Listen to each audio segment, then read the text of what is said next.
हनुमंते नमः। दर्शकगण, मैं आचार्य सत्यानंद प्रति बछर आपनाके महालयार दिन सचेतन करी। आज के 2 अक्टोबर 2024 आज के সেই পবিত্র দিনটি যার জন্য আমরা অপেক্ষা করে থাকি পুরো বছর। মহালয়া দেবী পক্ষ শুরু, পিতৃপক্ষ শেষ আর দেবী পক্ষ শুরু। আজ থেকে দেবী পক্ষ লেগে যাচ্ছে, পিতৃপক্ষ শেষ হচ্ছে। দর্শকগণ, এই দিনটি মানব জীবনের বলা হয় একটি পবিত্র, অনহনী এবং ঈশ্বরীয় দিন। মনে রাখবেন, আজকের থেকে যে দেবী পক্ষ শুরু হচ্ছে, আপনার জীবনের সমস্ত ভালো জিনিসের উত্থান শুরু হবে। মহালয়াকে যদি মেনে চলেন, বাস্তবে আপনার মানুষের জীবনে সবথেকে কঠিন হয় যদি আপনার শত্রু থাকে, অর্থের অভাব থাকে, সমাজে পজিশন না থাকে। মহালয়া একটি আলো, অন্ধকারকে আপনার জীবন থেকে সরিয়ে দেবে আর আলোর সৃষ্টি হবে। মহালয়া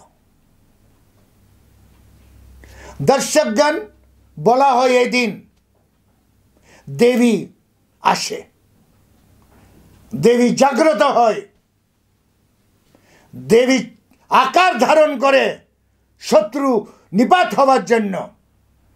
এই দিন যদি একটি টোটকা, অনহনী টোটকা, কিন্তু এটা মহালয়ার দিনই লাগু করবে।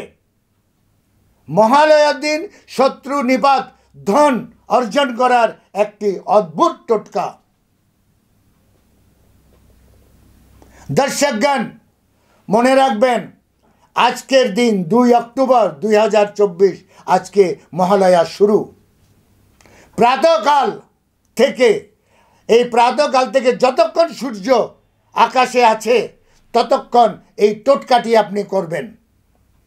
আজকে 2টি টোটকা আপনাকে বলা হবে এই মহালয়ার দিন। একটি হচ্ছে শত্রু নিপাত, আরেকটি হচ্ছে ধনের আগমন। দর্শকগণ, বলা হচ্ছে ভোজপত্রতে আপনি তো আপনার শত্রুকে চেনেন। প্রত্যেকটি মানুষ নিজের শত্রুকে অনুমান, আন্দাজ আর বাস্তবে চেনে। 3টি পরিস্থিতি শত্রু চেনার। একটা অনুমান, ও লোকটি আমার শত্রু, কারণ সে শত্রু কোথাও না কোথাও ব্যবহার করে। দ্বিতীয় হচ্ছে ফেস টু ফেস শত্রু। দর্শকগণ, এই দেবী পক্ষতে যদি আপনি একটি তেজপাতাতে অথবা ভোজপত্রে, 2টির থেকে যে কোনো একটি, আসল যদি ভোজপত্র পান সেটাতে অথবা তেজপাতাতে আপনার শত্রুর নাম উল্টো দিকে, যেদিকে তেলতেলে আছে ওদিকে নয়, পিছন সেটটাতে তেজপাতার, আর ভোজপত্র একদিকে একটু তেলতেলে থাকে, একটু হালকা, আরেকদিকে বেশি খসখসে থাকে, খসখসের দিকে। আপনার শত্রুর নামগুলো লিখুন, যতটা আছে, 2টা, 3টা, 4টা, 5টা, 6টা, যত শত্রু, অনুমানও যেটা আপনার শত্রু, আন্দাজে যেটা আপনার শত্রু, তাদের নামকরণ করুন। কারণ সে যদি আপনার কোনো কারণে মিত্র হয় তার উপর কোনো খারাপ প্রভাব পড়বে না, কিন্তু শত্রু হলে সে আপনাকে ভুলে যাবে। দেবী পক্ষতে দেবী আপনার শত্রুকে আপনার থেকে আলাদা করে দেবে, দমন করবে, মৃত্যু দেবে না। আপনারা জানেন তো মহিষাসুরের মৃত্যু হয়নি। মহিষাসুর একটা প্রতীক। 10টি দিশা, উত্তর, দক্ষিণ, পূর্ব, পশ্চিম, ঈশান, বায়ু, অগ্নি, নরদ, ঊর্ধ্ব, অধ, এই 10টি দিশা দিয়ে 10টি হাত দিয়ে সে দস্যুটাকে দমন করে রেখেছে। মহিষাসুরকে দমন, মারেনি। যেখানে আপনি পুজো করতে যান, 10টি হাত দিয়ে দুর্গা তার বুকে সেল রেখে দাঁড়িয়ে রেখেছে পায়ের তলায়। এটা হচ্ছে একটা প্রতীক। আপনার শত্রু এই করে, এটা করে, এটাকে আপনি যদি গঙ্গায় ভাসিয়ে দিন, কোনো পুকুরে ভাসিয়ে দিন, কোনো গাছতলায় রেখে দিন, তাহলে আপনার শত্রু নিপাত হবে, আপনার শত্রু আপনাকে ভুলে যাবে।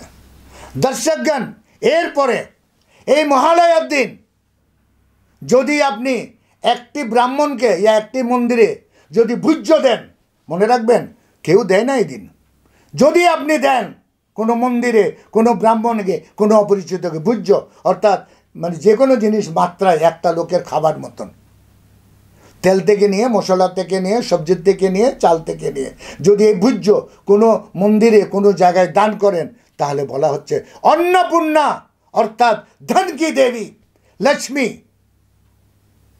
আপনার বাড়িতে সেদিন নিবাস করে যাবে।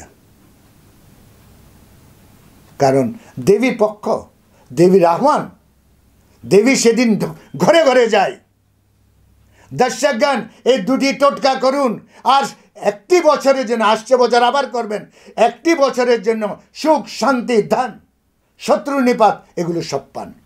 আজকে আমার সময় এখানে শেষ, কাল আমি আবার আসছি আরেকটি টোটকা নিয়ে, ততক্ষণের জন্য বিদায়। ওম হনুমন্তে নমঃ।